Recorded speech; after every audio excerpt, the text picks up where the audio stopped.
2월 28일 수요일 열방을 심판하시는 공의의 통치자 요엘 3장 1절에서 13절까지. 보라, 내가 유대와 예루살렘의 포로들을 데려올 그날과 그때에 나는 모든 민족들을 불러 모아 여호사밧 골짜기로 데려갈 것이다. 내 백성이며 내 유산인 이스라엘에 관해 그곳에서 그들을 심판할 것이다. 그들은 내 백성을 민족들 사이로 흩어버렸고 그들은 내 땅을 쪼개 나눠 가졌다.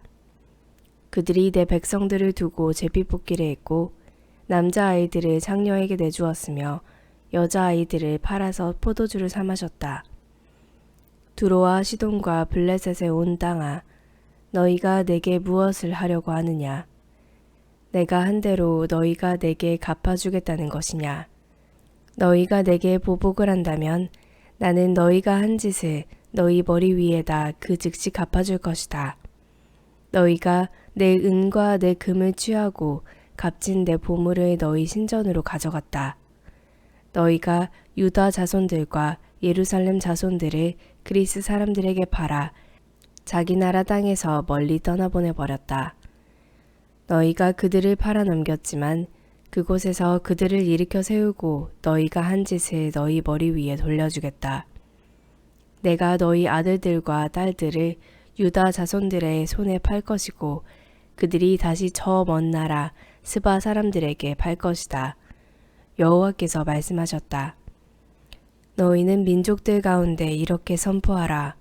전쟁을 준비하라. 용사들을 일으키라. 군인을 모두 소집해 나아가게 하라. 너희 장기를 두들겨 펴서 칼을 만들고 너희 낫으로 창을 만들라. 약한 사람들도 나는 용사다 라고 말하게 하라.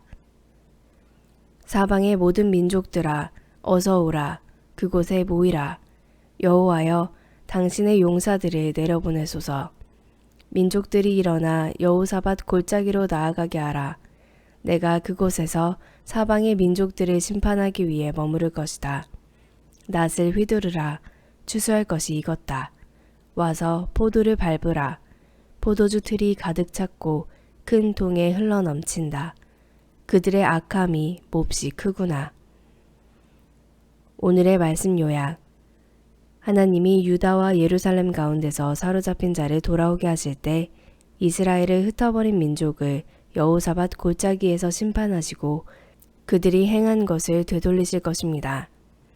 하나님은 전쟁을 위해 모든 민족을 모으셔서 여호사밧 골짜기로 올라오게 하시고 사방의 민족들을 다 심판하실 것입니다. 본문 해설. 침략자를 심판하시는 하나님. 3장 1절에서 8절까지.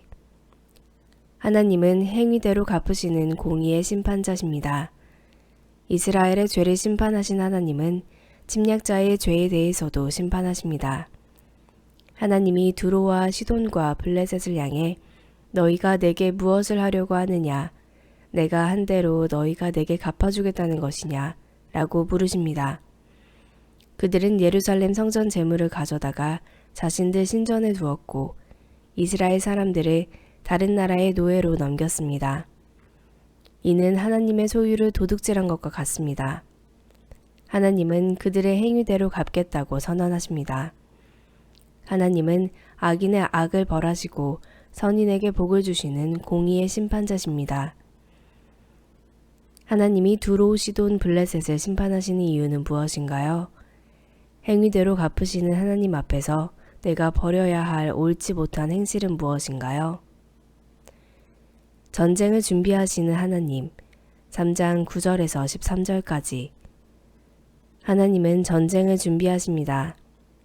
이스라엘을 침략한 민족들을 심판하시기 위함입니다. 이 전쟁은 용사만이 아니라 약한 자들도 참여하는 대규모 심판 전쟁입니다. 모든 민족, 사방의 민족은 이 전쟁이 열방을 향한 심판 전쟁임을 강조합니다. 3장에서 하나님이 여호사밧 골짜기에 열방 심판의 보좌를 펼치시는 모습은 2장에서 이스라엘을 향해 심판 나팔을 불던 모습과 대조됩니다. 2장 후반부에서 곡식과 새 포도주가 이스라엘의 회복을 상징했다면 3장에서 익은 곡식과 넘치는 포도주는 열방에 넘치는 죄악을 상징합니다. 낫을 휘두르라는 것은 심판을 위한 때가 무르익었음과 하나님 심판으로 힘없이 쓰러지는 악인의 모습을 연상시킵니다. 전쟁은 하나님 심판의 과정입니다. 하나님은 열방의 주권자시며 최종 심판자십니다. 하나님은 왜 사방의 민족들을 상대로 다시 전쟁을 준비하시나요? 성도는 이 세상에서 일어나는 전쟁을 어떤 관점으로 바라보아야 할까요? 오늘의 기도.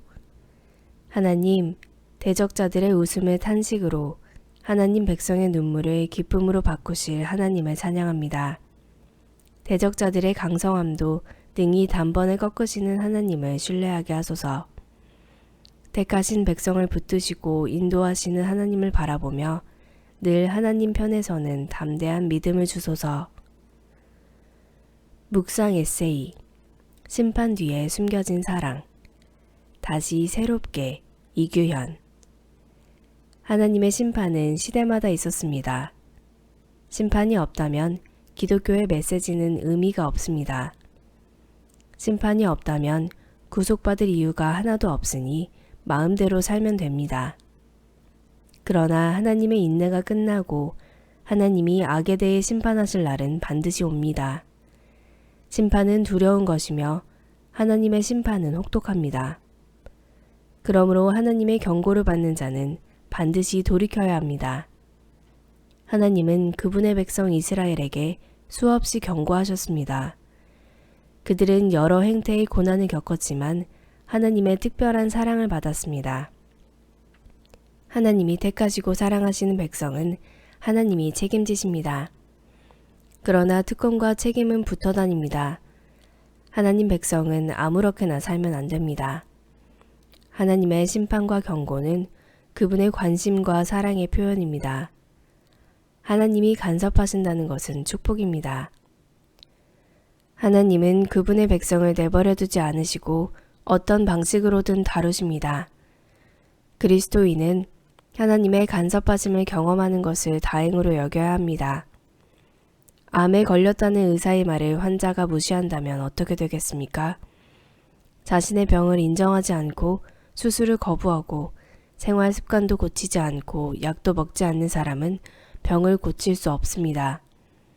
택하신 백성을 향한 하나님의 심판에는 진노 중에도 긍휼과 자비를 베푸시려는 그분의 사랑이 내포되어 있음을 기억하십시오.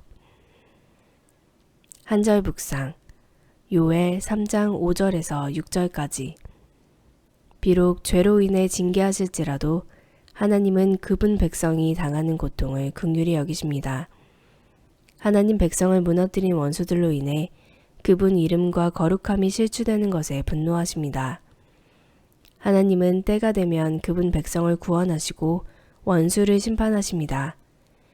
이를 통해 하나님만이 유일하고 참된 통치자임을 증명하십니다. 성도는 슬픔과 괴로움의 자리에서 눈물만 흘릴 것이 아니라 하나님만이 삶의 소망임을 확신하고 그분께 나아가야 합니다.